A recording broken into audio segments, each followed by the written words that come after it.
हमारे घर में यूं बोला जाता। मीरानी सही कहते थे कि भाई जो हमारे घर की जबान है। अच्छा, अब उसको मैं एक्सप्लेन करूंगा। इस पर लिखा है इसने स्टालिन ने, language cuts through class distinctions. Class character है ही नहीं, लैंग्वेज में कुल क्लासेस रिप्रेजेंटेड।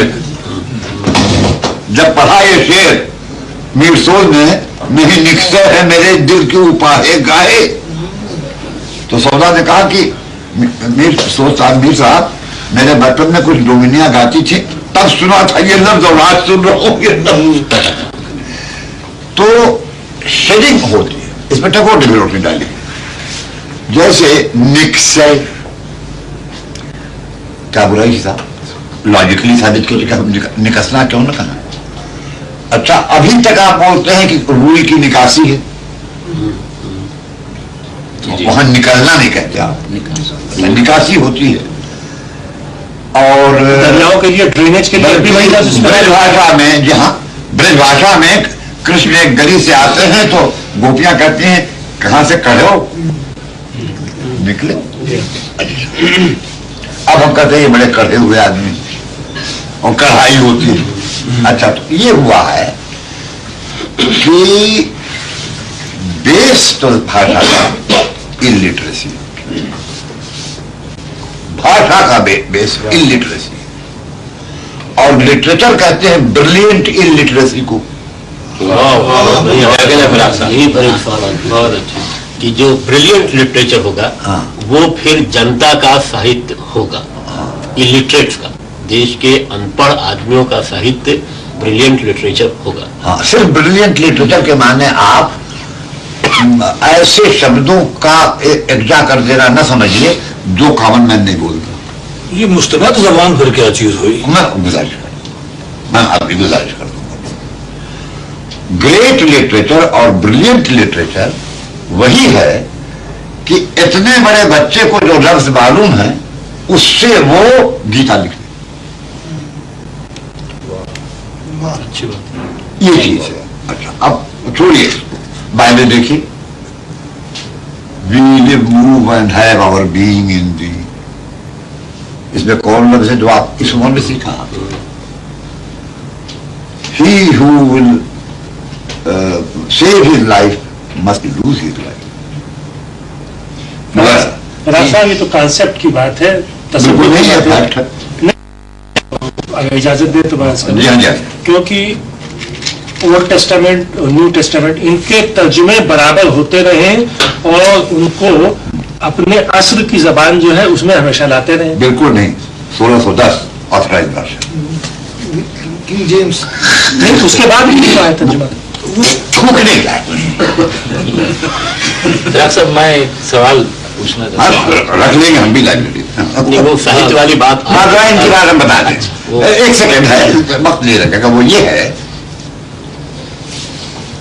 कि हम इसको खाली पॉपुलर लिटरेचर समझें या इसको ग्रेटेस्ट पॉसिबल लिटरेचर समझें। ईश्वर अंश जीव अविनाशी चेतन अमर सहज सुख राशि, सो माया बस भयो गोसाई फसो कीट मरकट की नाई। क्षुद्र नदी बह चली उतराई, जीव थोड़े धर खल बहुराई, बूंदे अघात सात गिर कैसे, खल के बचर संत जैसे। घोर क्या घन घमंड गर्जत घोरा, प्रियाहीन डरपत मन मोरा।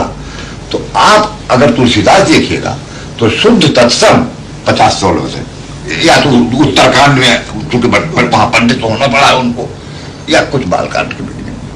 तो आप ये पाइएगा कि डिकेंस के बारे में पढ़ रहा था कि डिकेंस की ग्रेटनेस ये थी कि झाड़ू दी एक बुढ़िया ने आपके घर में लंदन में, जब उसको छुट्टी हुई तो डिकेंस पढ़ती थी। वही प्रेमचंद है, वही सूरदास है। अच्छा, तो अब इसमें एक तमाशा है, हमारा मुल्क खुद बड़ा मुल्क है, इसमें जो दूसरे को सहज है वो हमारे लिए मुश्किल, हमारे लिए जो सहज है वो आपके लिए मुश्किल। और कुछ हम लोग बेवकूफ भी हैं। बेवकूफ ये हैं कि हम इन्फर नहीं करते। मैं 10 बरस से छोटा था, चचा आए, उर्दू नॉवेल पढ़ते हुए कि सवार तलवार बांधे हुए चला जा रहा था, एक मामूली राहगीर था, वो सवार को देख के मरऊब हो गया। हमारे भाई बहनों ने मरऊब के वाले नहीं बताया, ना हम जानते थे। जरा सी अकल लगाई, मैंने कहा रोक गोद उठा लिया। अच्छा, तो कई बातें होती है। मैं एक वाक़ा छोटा सा बयान कर दूं। मैं 11वां वर्ष में 12वां उम्र थी, मेरे कजन आए, फूफीदार भाई, तो वो शायर थे, अपने उस्ताद से बात करके आए थे। उस्ताद घबरा रहे थे दाग के शेर पर। हमको सुनाया उन्होंने, दिल ही तो है ना आए क्यों, है तो बहुत सा है, दम ही तो है आए क्यों, मुझको खुदा जो सब्र दे तुझको हंसी बनाए। उस्ताद उनके इतना मोटा दीवान कहे हुए कहें शेर का कोई मतलब ही नहीं, पहले मिसरे और दूसरे मिसरे में कोई ताल्लुक नहीं। और मेरा दावा यह है कि आप लोग उलझेंगे कि शेर तो सुना दिया, अल्फाज बहुत सांचे में डले हुए हैं, मतलब हमने बताया, गोद उठ गया। कहा उस्ताद के समझ में नहीं आया, बेटा तुमने कर दिया। मैंने कहा कि माशूक और आशिक में इस शेर के पहले से बातें हो रही, और वो शरारतन माशूक ने ये कहा आशिक से, भगवान आपको सब्र दे, छड़ना तो है, खुदा आपको सब्र दे। तब झल्लाट उसने कहा कि मुझको खुदा जो सब्र दे तुझको हंसी बनाए क्यों। वही मीर का शेर, उनसे भी पूछे कोई तुम इतने प्यारे क्यों हुए। अच्छा, तो कहने की गरज यह है कि हम लोग सिंपल के माने ये समझते हैं तुच्छ, ये धोखा नहीं होना चाहिए। आप समझिए कि डिफिकल्ट, पांडित्यपूर्ण, आलिमाना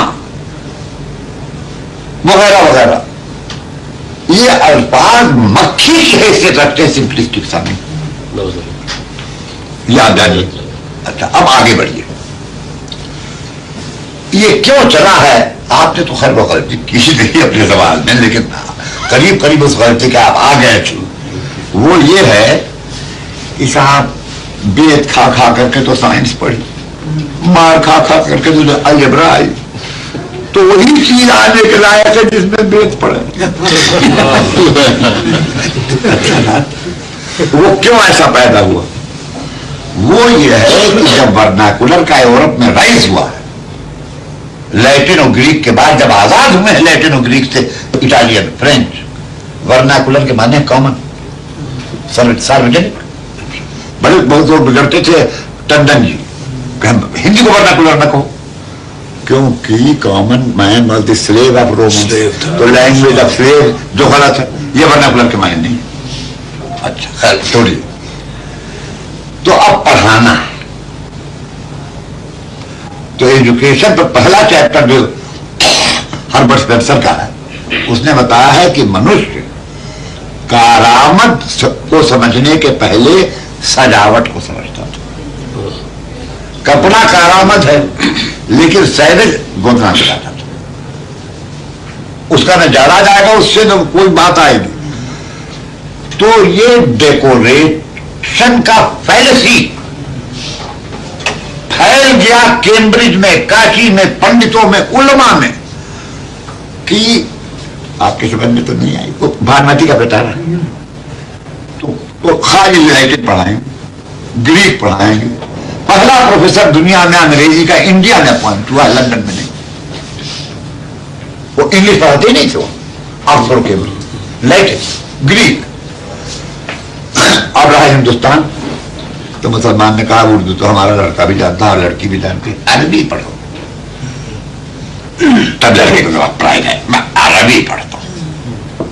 जरा बहुत उतरे नहीं है, तो बीए तक तो फारसी पढ़ो। हिंदू, ये तो गांव वाले बोलते हैं, मैं संस्कृत पढ़ूंगा। तो जब पीछे से धकिया करके ये प्रिविलेज क्लास को धतिया दिया गया, तब वर्नाकुलर था। ये बड़ी भारी हिस्ट्री है कि अंग्रेजी की किताबें इंग्लैंड में कैसे बिकने लगी। 5% से कम लिटरेसी, और वो भी ग्रीक एंड लैटिन। तो wealth of Nations Adam Smith की कैसे बिकी, चौसर कैसे चला, मिल्टन खुद कैम्ब्रिज का स्टूडेंट था, अंग्रेजी नहीं पढ़ाई जाती थी कैम्ब्रिज वगैरह। तो ये जो हिंदी के लोगों को हम लोग जब शिकायत कर देते हैं कि मुश्किल लिखते हो, तो कहते तो क्या तरकारी खरीदने की भाषा लिखा, ये नहीं जानते कि बड़ा साहित्य तरकारी ही खरीदने की भाषा में होता है।